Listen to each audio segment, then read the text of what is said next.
I canceled my stepdaughter's savings and left her with nothing after she hid this from me. So here's where it all started. I, 43F, broke up with my ex, Charlie, 42M, last spring after finding out that he cheated on me with his ex, Sandy, 34F. We had been together for 3 years, and up until that point, I thought we had a solid relationship. I mean, I knew no relationship was perfect, but I definitely didn't expect this. From the beginning, things with Charlie seemed pretty smooth. Sure, he had a daughter, Sarah, 17F, but I was fine with that. I wasn't trying to play mom or anything. Sarah and I never really had that mother-daughter dynamic, but I did my best to be supportive. She'd come to me with problems, mostly because she didn't get along with her actual mom, and I tried to help out where I could. I guess you could say I was the adult she leaned on when things got tough at home, and I thought we were in a good place. I really did. But things started to shift a bit last year. I was working on this big project for a company. It was a huge deal for me. I poured so much of my time and energy into it, and after all the stress and long nights, I finally started seeing the results. The bonuses started coming in this year, and it felt like all that hard work had finally paid off. I was beyond excited. With this new financial security, I wanted to do something special for Sarah. She had been talking for months about what she wanted for her 18th birthday, and I thought, why not make it happen? She wanted this big pajama party for 25 people, with a DJ, balloons, a fancy cake, and even a night at a hotel out of town with her friends. It was going to be a lot, but since I was in a good place financially, I figured I could swing it. I wanted her to have something memorable, you know? I'd been saving up for a while, and I even set up a separate savings account to make sure everything was covered for the party. Around the same time, Charlie started talking about a business idea he had. Now, don't get me wrong, I'm all for supporting my partner, but this idea of his was not great. It was one of those reinventing the wheel kind of ideas that didn't make much sense. He wanted me to help fund it, and honestly, I wasn't comfortable with that. For one, we weren't married, and two, I just didn't think it was a good investment. I had to look out for myself, you know? Plus, I had already been putting money aside for Sarah's birthday, and I wasn't about to blow all of that on something I didn't believe in. When I told him no, he got pretty upset. He made this big deal about how he needed a supportive partner by his side and how I wasn't willing to help him out with his dream. We had a pretty heated argument about it, and he made me feel like I wasn't being a good partner. But I stood my ground. I wasn't about to throw money at something I didn't believe in, and I wasn't going to jeopardize Sarah's birthday for it either. I felt a little bad about how I said no, though, so I did apologize for being harsh. But I wasn't about to change my mind. After that, things started to feel different. It was like a shift in the air. Charlie became more critical, especially about my appearance. He started making these little comments about my makeup or how I dressed, like I wasn't trying hard enough or something. Then he would casually mention other women, saying things like, "She looks really nice today," or "You should try something like that with your hair." It didn't seem like a big deal at first, but it slowly chipped away at my confidence. I was starting to feel like I wasn't good enough, and that's not a feeling you want in a relationship, right? Looking back, that's when I should have realized something was up. But at the time, I just brushed it off. I told myself he was just stressed about the business thing, or maybe it was just a rough patch. But things didn't get better. And then there was his ex, Sandy. From the very beginning, she had been a bit of a sore spot for me. I didn't have any real issues with her, but the fact that she was still somewhat in the picture made me uncomfortable. At the start of our relationship, Charlie promised me he'd cut ties with her. He told me they had a history, but that it was over, and I believed him. But as time went on, I started noticing small things that didn't sit right with me. It wasn't just him, it was Sarah too. I noticed that Sarah was pretty active on social media, liking and commenting on posts that involved Sandy. It made me wonder if Charlie and Sandy were still talking, but every time I brought it up, Charlie would deny it. He said they weren't in contact anymore, and I chose to believe him. But the doubts never really went away. You know that feeling in your gut when something's just not adding up? Yeah, that was me. I didn't have any solid proof at the time, though, so I let it go. I figured maybe I was just overthinking things, and that's where things stood for a while. I kept trying to focus on Sarah's birthday, getting everything planned and saved for, while Charlie kept pushing his business idea and getting frustrated that I wasn't on board. The tension was there, but I didn't fully realize just how deep the cracks were in our relationship. After that whole argument about the business, things really started going downhill between me and Charlie. It wasn't just the tension about the money anymore. It felt like everything was falling apart. The little comments he made about my appearance kept coming, and every time he did it, it hit harder. I used to feel pretty confident, you know? But he made me second-guess myself. I started wondering if I wasn't attractive to him anymore, or if he was looking at other women. It just got in my head. What really made me feel off, though, was how weird he started acting. I've always believed that when someone starts acting shady, there's usually a reason behind it. He wasn't the same with me. Less affectionate, less involved, and way more distant. It wasn't just that we were fighting more often, it was like he didn't even care enough to fight properly. I'd try to talk things out, and he'd just brush me off or say, "You're overthinking it." And I mean, maybe I was, but honestly, the signs were all there, and I didn't want to admit it at the time. Then came the trip. I had to go out of town for this 10-day business trip. It wasn't something I could skip, so I left, hoping maybe some space would help clear the air between us. I figured that maybe when I got back, things would be better. But the whole time I was gone, it just got weirder. Our communication was all messed up. He barely called or texted, and when he did, it was always short and kind of cold, like he didn't really care to talk. He'd tell me he was busy or tired, but it felt like excuses, you know? I remember one night, I couldn't get a hold of him at all. I must have called a dozen times and nothing. I even texted him, and it took hours for him to reply. When he finally did, he said he'd fallen asleep early. I wanted to believe him, but it didn't feel right. You can't just ignore that gut feeling when something feels off. It kept happening too. Him not answering or being super vague when I asked what he was doing. Normally, he'd tell me about his day in detail, but now it was always like, "Oh, just ran errands," or "was with my mom." It felt like he was purposely not telling me things, and I was starting to lose my patience.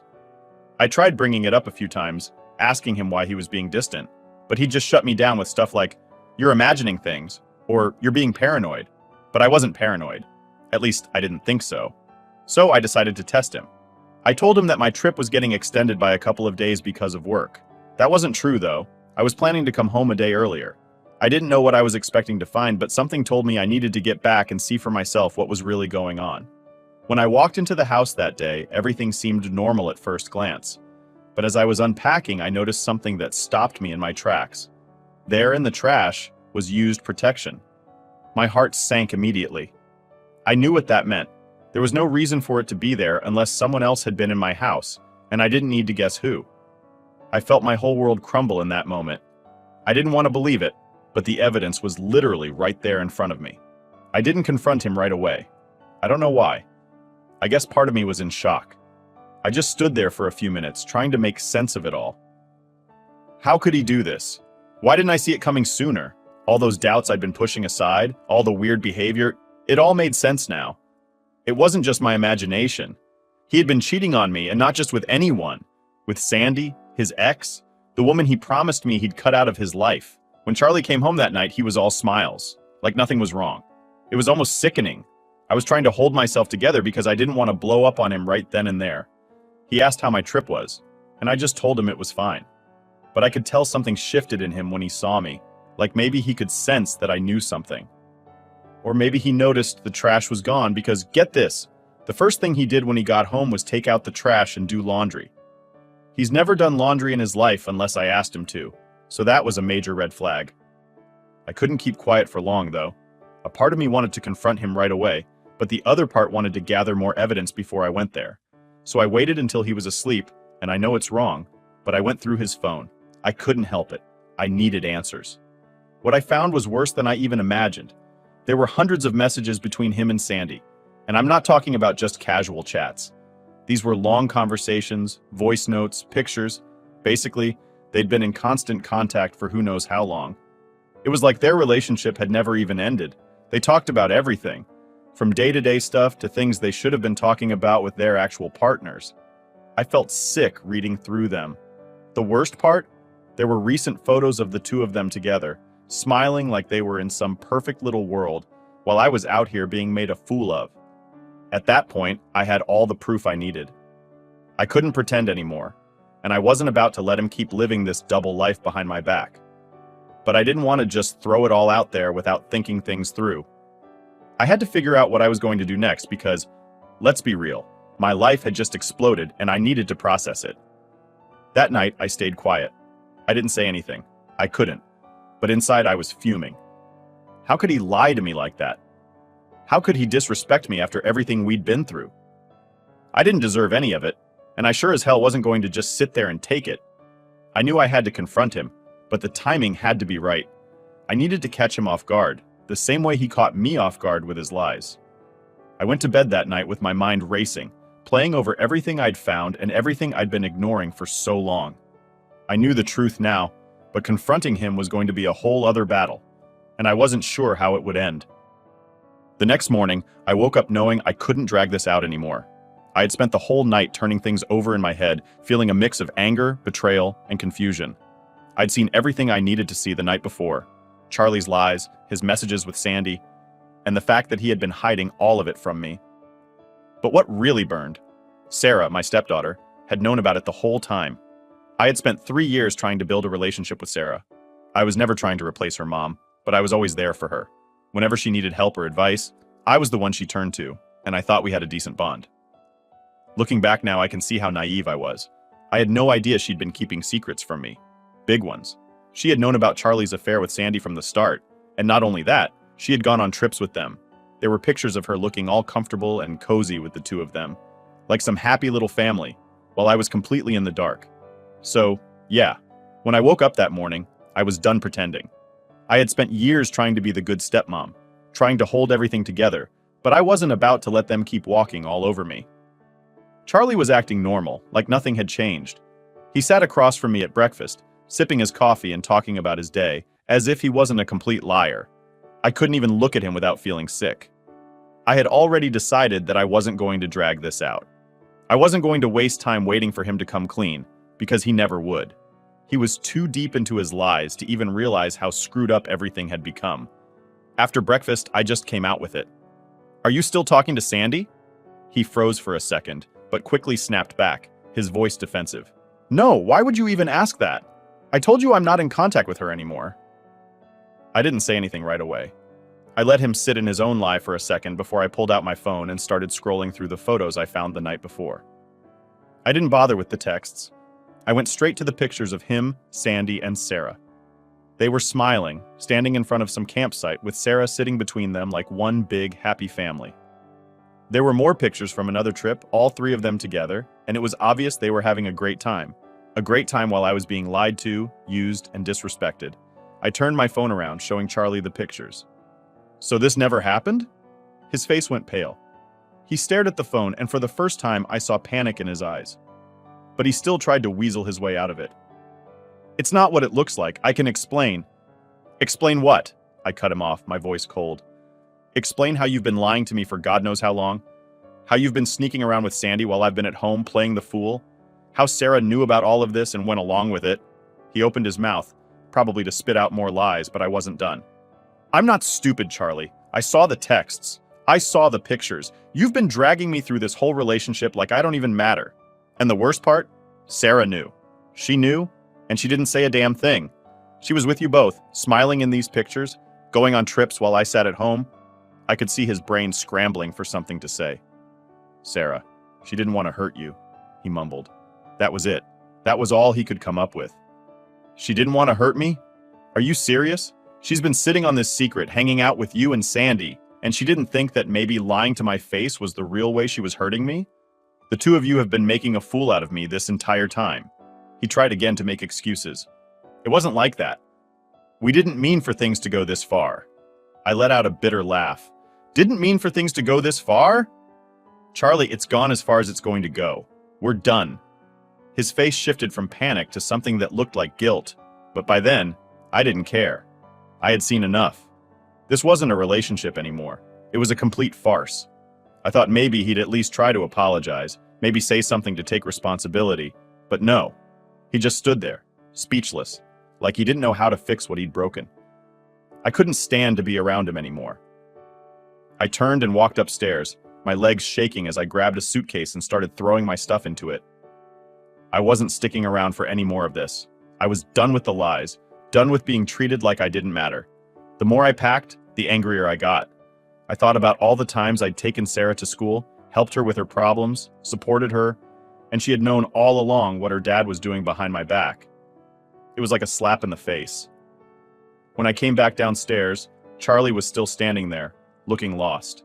He tried one more time to speak, but I cut him off. "Don't, just don't." I walked out the door and didn't look back. Later that day, I went to the bank and closed the account I had set up for Sarah's birthday party. I had been planning it for months, setting money aside to give her the party she wanted. 25 guests, a fancy cake, DJ, the works. But now, there was no way I was going to throw a party for her after all of this. No way. She had betrayed me just as much as Charlie had. She might not have been the one cheating, but she went along with it.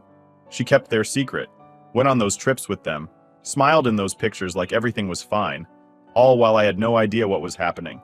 I didn't care if it seemed harsh. I wasn't going to throw a party for people who had been lying to me for who knows how long. If Sarah wanted a party, she could ask her dad or Sandy to pay for it. I was done. Charlie reached out to me a few days later, asking me not to cancel the party, saying Sarah had been looking forward to it and how disappointed she'd be. I didn't even bother responding. He had made his bed, and now he could lie in it. I knew Sarah was a teenager, and maybe she didn't fully understand how deep this betrayal ran. But she wasn't a little kid either. She knew right from wrong, and she chose to stay quiet. She chose to keep me in the dark. And that, to me, was unforgivable. After I packed up my things and walked out the door, I thought I'd feel some relief, like maybe I'd finally be free from the mess that had become my life. But honestly, all I felt was numb. The weight of everything was still sitting on my chest, especially the part about Sarah. I had been blindsided by Charlie's lies, but knowing that Sarah had known about the affair and kept it from me, that hit differently. I went straight to Rachel's place after I left. She's been my best friend for years, and I knew I could count on her for a place to crash and some no-nonsense advice. I told her everything, the affair, the trips, the photos, and how Sarah had been in on it the whole time. Rachel's reaction wasn't exactly a surprise. She's always been more skeptical of people than I am. So when I laid it all out, she just shook her head and said, "You're better off without them, all of them." And maybe she was right. Maybe I was better off. But that didn't make it any easier. I kept going over it in my head, replaying the same thoughts. I had spent so much time trying to build a connection with Sarah, being there for her when she needed me. I wasn't her mom, but I cared about her like a parent should. And this whole time, she was going behind my back, playing happy family with Charlie and Sandy. It stung in a way I didn't expect. For the first few days, I tried to just let it go. I buried myself in work, thinking that if I stayed busy, I wouldn't have time to think about it all. But it didn't work. Every time I had a quiet moment, my thoughts drifted back to the betrayal. I kept picturing Sarah in those photos, smiling with them, and it made me sick. I thought maybe cutting Charlie off would be the end of it, but of course, it wasn't. A week after I left, Charlie had the nerve to reach out to me, not to apologize, not to admit how badly he'd screwed up, but to ask me not to cancel Sarah's birthday party. I stared at the message for a good 5 minutes before I even knew how to respond. He had the audacity to ask me to keep playing the role of the good stepmom after everything? After I found out that Sarah had known about his affair and kept it a secret? There was no way. I didn't bother responding to Charlie. I was done explaining myself to him. I had canceled the party the same day I moved out and closed the savings account I'd set up for it. There was no chance I was throwing a party for Sarah after what she had done. I didn't care if it was her dream birthday or if she'd been looking forward to it for months.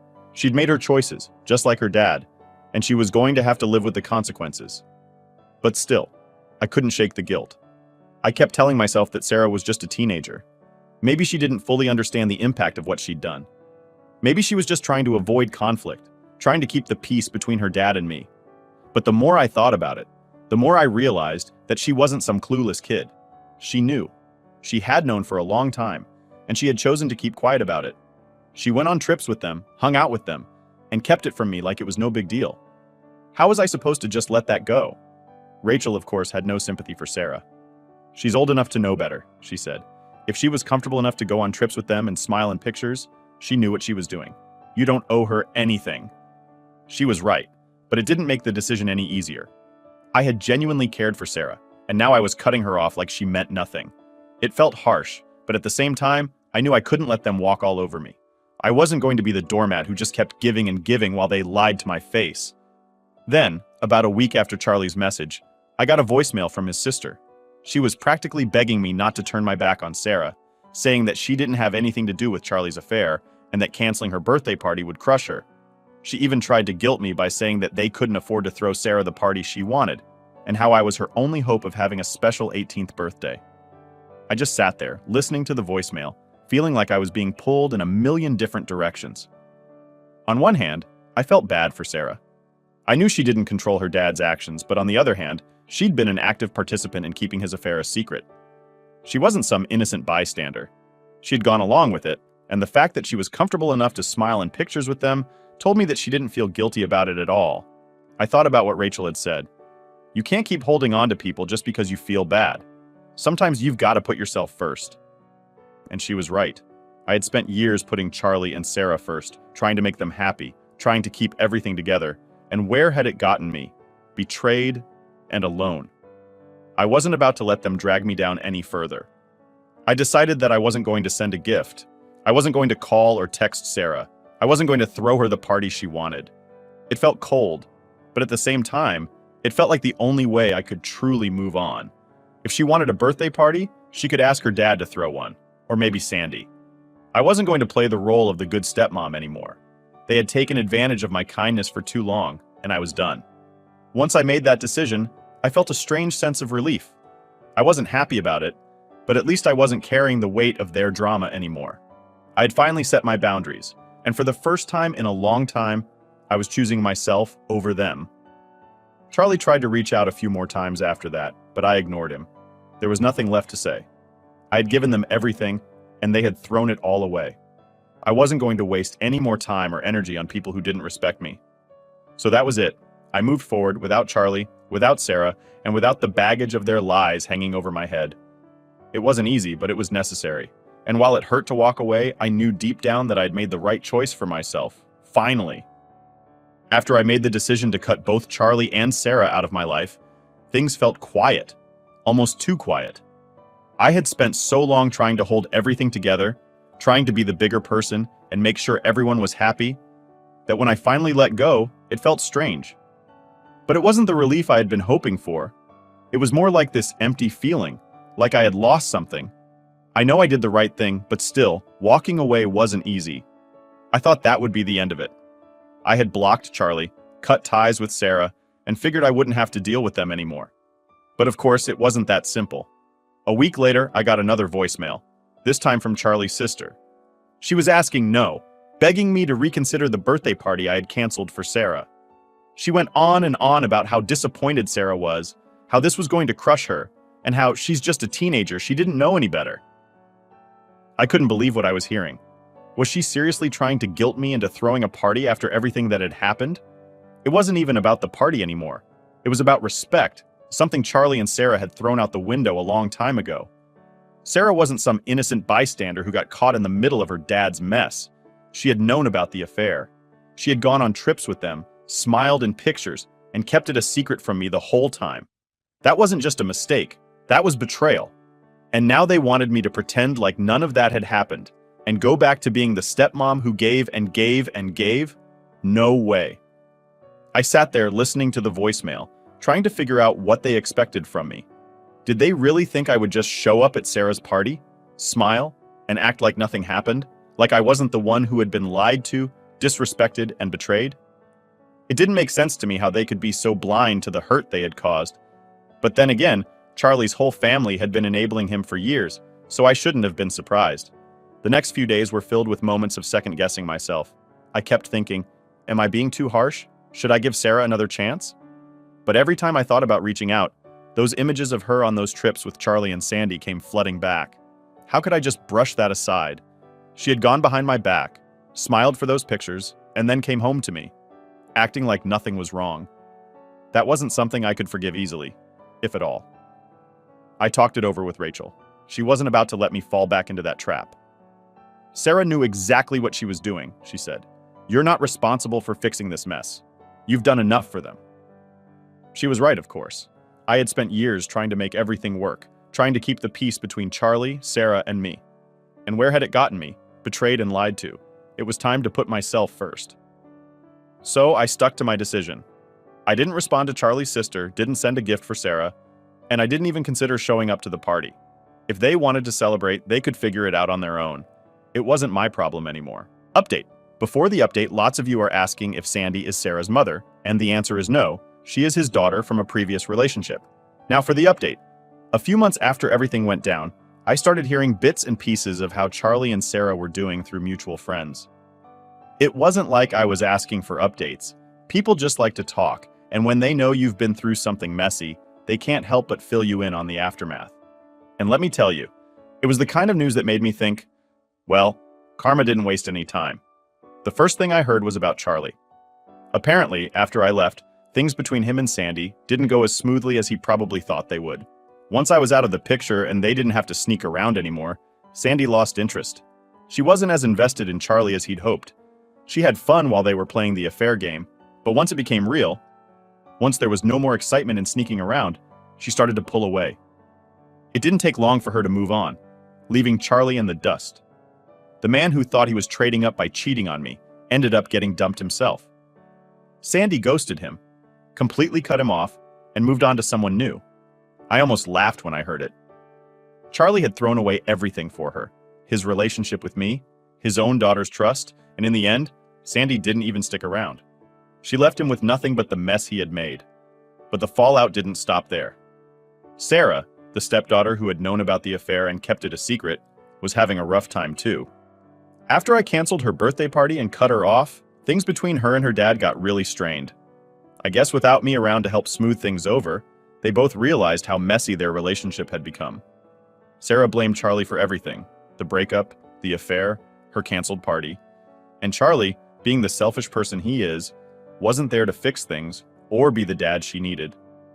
The tension between them got worse. Sarah started acting out, skipping school, staying out late, and getting involved with the wrong crowd. She was angry at her dad for ruining things and at me for cutting her off. But she never took responsibility for her part in the whole mess. I guess she thought she could play the victim, but life doesn't work like that. She had chosen to side with her dad and Sandy, and now she was dealing with the fallout of those choices. Things between them got so bad that Sarah ended up moving out. She packed her bags and went to live with her mom, the same mom she'd complained about all the time when she was with me and Charlie. It was ironic, really. Sarah spent years saying she didn't get along with her mom, and now she had no choice but to move in with her because things with Charlie had fallen apart. And as for Charlie, he lost not only his relationship with me, but also his relationship with his own daughter. From what I heard, Sarah barely speaks to Charlie now. Their relationship is strained, and Charlie has no idea how to fix it. The man who thought he could juggle it all, me, Sandy, his lies, his daughter, ended up losing everything. He thought he could keep it all together, but in the end, it all came crashing down around him. And as for me, I didn't lift a finger. I didn't have to. Karma did all the work for me. I can't say I was surprised. Charlie had spent so long lying, manipulating, and putting his own selfish desires above everyone else that it was only a matter of time before it all caught up with him. He lost Sandy, his daughter, and me, and now he was left with nothing but regret. I almost felt bad for him. Almost. But then I remembered how much pain he'd put me through, and I didn't waste another thought on it.